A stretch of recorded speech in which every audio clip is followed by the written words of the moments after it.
Secretary of State Hilary Clinton recently concluded a 3-day visit to Pakistan, a nation whose stability continues to be threatened by insurgents and terrorists.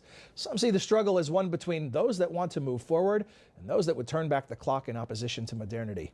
Today, we'll hear from a Pakistani-American businessman who believes that this may be the defining moment in the young nation's history. This week on Dialogue, Pakistan at the Crossroads.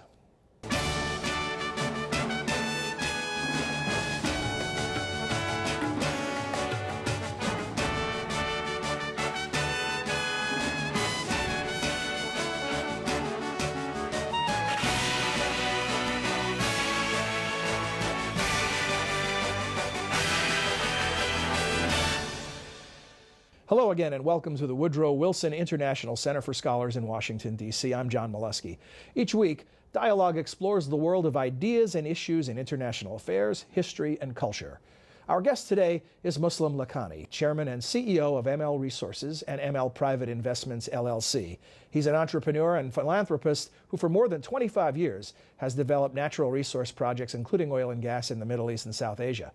Mr. Lakhani is also a member of the board of directors of the Atlantic Council and the Wilson Council, the center's private sector advisory group. So I want to welcome you to Dialogue and thank you for joining us, Muslim. It's a pleasure to have you. Thank you for having me.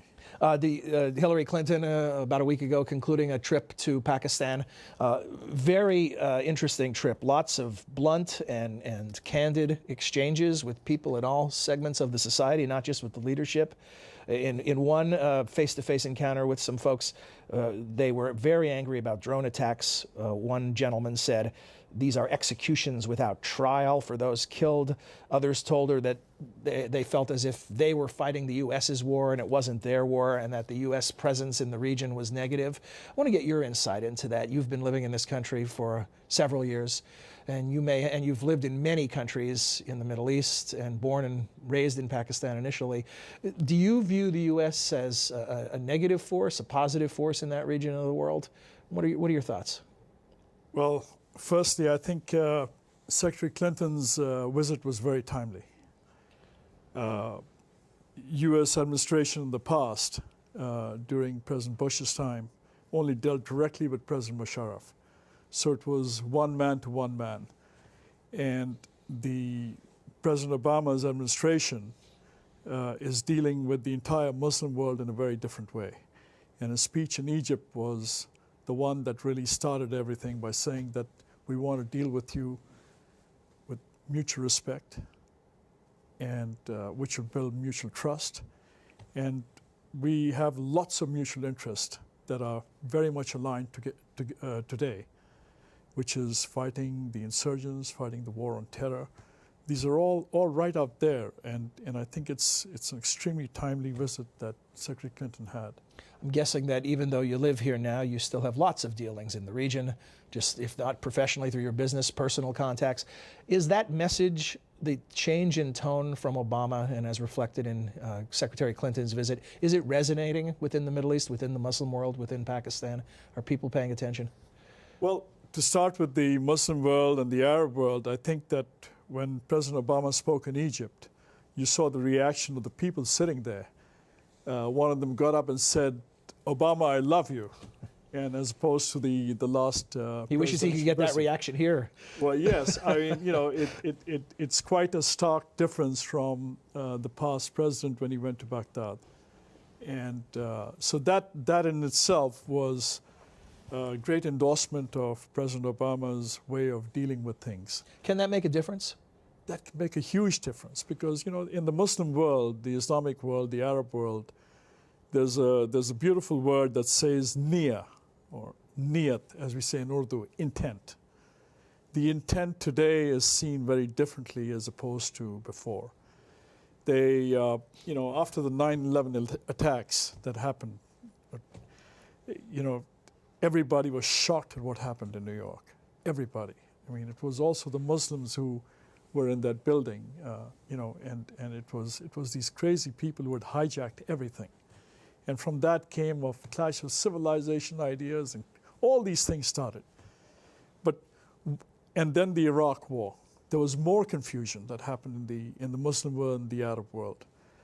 And then there was this trusting of democracy, freedom and liberty, which which is a right of everybody. That's one of the reasons I came to this country. I celebrate that. But when you look at it from the eyes, from that side, you see that you cannot bomb or tank your way to democracy. You have to build institutions, and that's the way to democracy. When you have an election, it is not just about having an election. It is, the process just starts. It's about the delivery by those people who got elected. So, you know, it's an evolving situation, and in Pakistan, we are way ahead from a lot of the Middle East countries, where people really want democracy. We have a vibrant media. You know, there's over 60 TV channels, 24 hours, and they are in different dialects. And in a country like Pakistan, where the literacy rate is,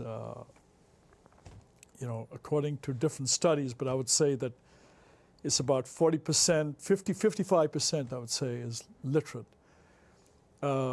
Television is reaching everybody. Mm-hmm.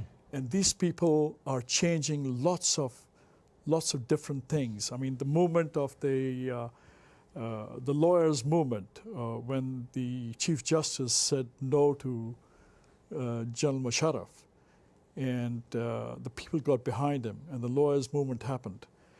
And it was an amazing, amazing moment that, you know, brought everybody together, brought the entire country together. And when people get together and the people movement starts, nothing can stop it. This notion that people are listening and the change in tone from the Bush administration to the Obama administration can reap long-term benefits.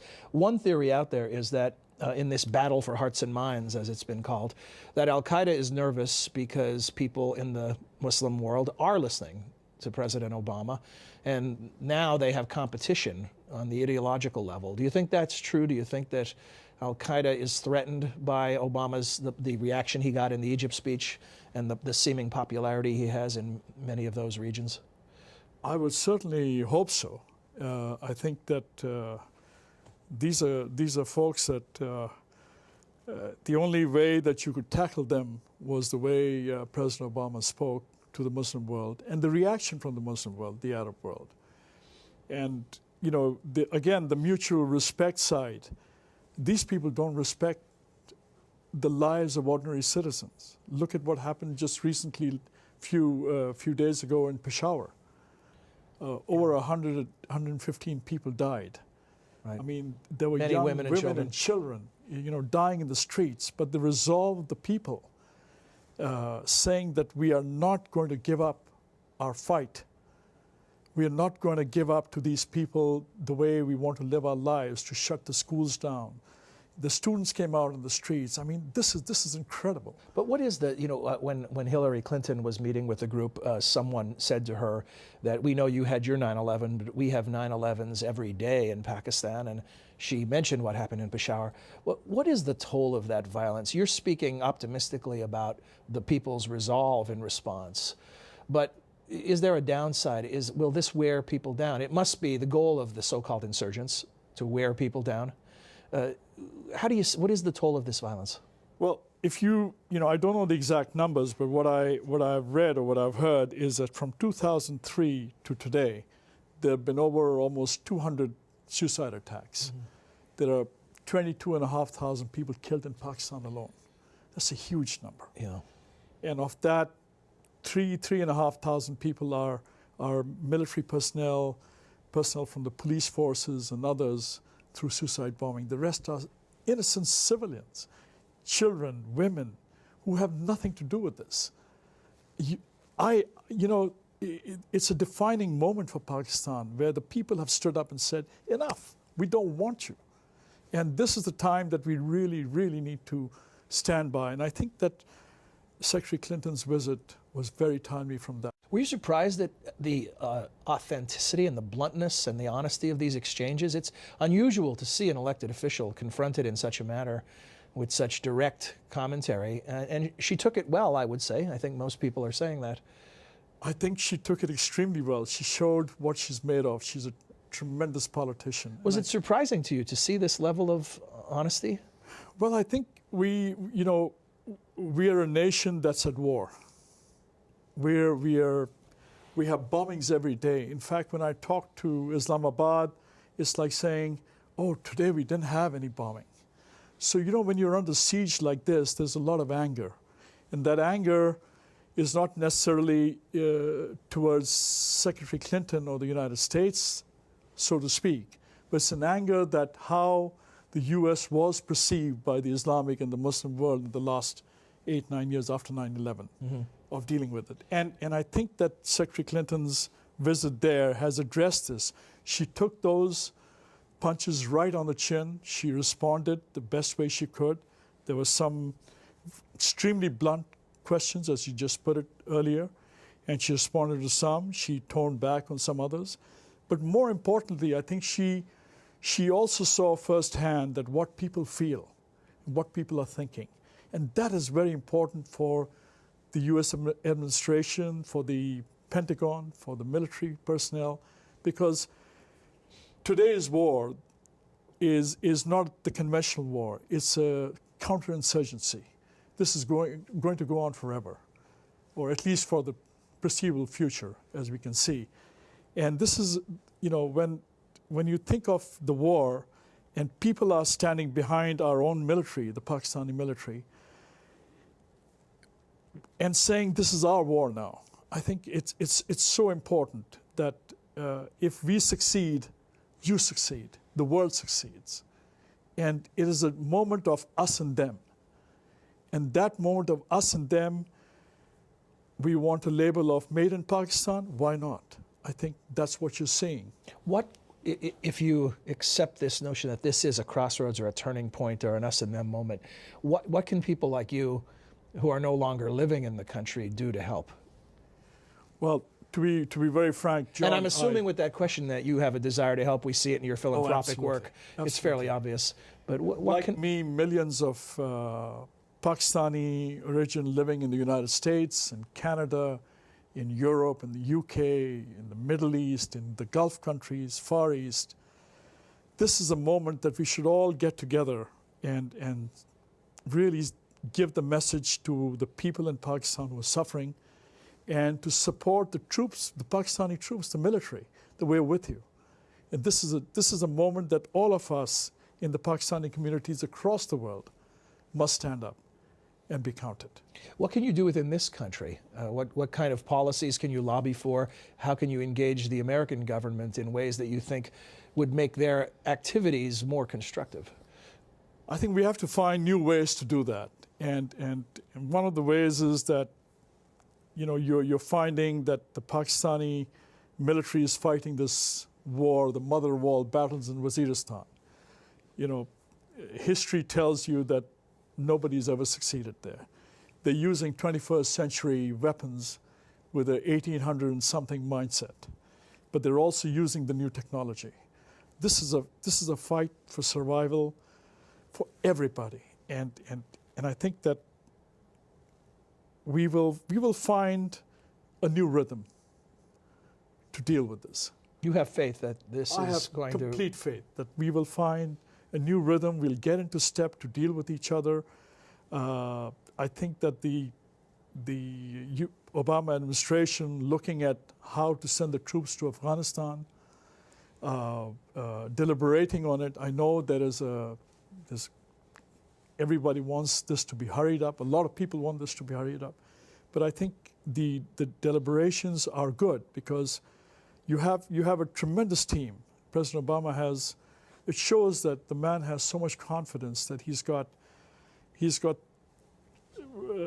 Vice President Biden, who was a presidential candidate, Secretary Hilary Clinton, who was also a presidential candidate. You've got Secretary of Defense Gates, who was with the past administration, so there's a continuity. General McChrystal, who's got tremendous experience from Iraq.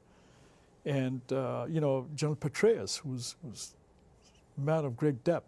So I think you've got all this team looking at it over and over again and looking at the needs of Pakistani people and the military and the region. And I think that might, you know, it'll find its own way. I'm optimistic. Are you as confident on the leadership on the Pakistani side as you are on the American side? Well, good question. I think that the Pakistani parliamentarians, the elected representatives, inside parliament and outside parliament, have done and can do much more. You know, it's easy to criticize anybody. Sure. I don't want to be seen to be criticizing anybody, but I think that they can do more and rally behind the people and the troops. And I think that as time goes by, they will. Even the religious parties, you know, they have to, instead of making excuses at this time, they have to really just look at it that we have to fight this battle. And this is not a battle of being a good Muslim or a bad Muslim. You know, being religious is not a bad thing. You know, if a man goes to pray every day 5 times in a mosque, that's wonderful, because he's interacting with God, he's interacted with the spiritual inside. And he cannot be a man who's going to kill anybody. On the contrary, he would want to save lives. And for a Muslim, for all the Muslims around, it is, I'm so glad that the people have stood up, because we as Muslims, this is not our Islam. I'm guessing it must have been very disappointing and painful for you in the wake of 9/11 to hear a lot of commentary in this country that was equating Islam with terrorism, almost using them synonymously, suggesting that this is a religion that endorses or encourages violence. It's not the Islam you just described. I know from speaking to you earlier in the week that you were inspired by Jinnah's vision of Pakistan, a modern Muslim state, tolerant of differences. Talk to us about your work in interfaith dialogue and what you see its role in solving these problems. Well, that's a good point that you put. Pakistan was born in 1947. I was born much later than that. I grew up in the mid-50s, 60s. And Jinnah's Pakistan was still very much alive. And that was a Pakistan of great tolerance. Just to give you an idea, that the school that I went to school with Jewish kids, Christian, Zoroastrians, Hindus, Buddhists, everybody. And we all celebrated each other's religious days. And I remember sharing my sandwich with my Jewish friend. And, you know, as a kid, everyone else's sandwich is more tastier. And, you know, you didn't really care, you know, what they were. You embraced each other as human beings first. And that was the Jinnah's Pakistan, that it is, you can go and worship in the mosque, in the churches, in the synagogues, in the temples, in the wherever. It is not the business of the state. Today's Pakistan, unfortunately, is very different. What went wrong? A lot went wrong. I left in the late 60s and didn't return till 1993 summer. But if I were to look at the time frame, what went wrong, one of the most important things that comes up is immediately in 71, Pakistan lost half of its, as a country, East Pakistan, which is now Bangladesh. Became Bangladesh, yes. And then Bhutto came in, and he had to look to the Arab world. And the Gulf countries were coming up at that time, and they were, you know, the oil was discovered, and we were looking at redefining as a nation for ourselves.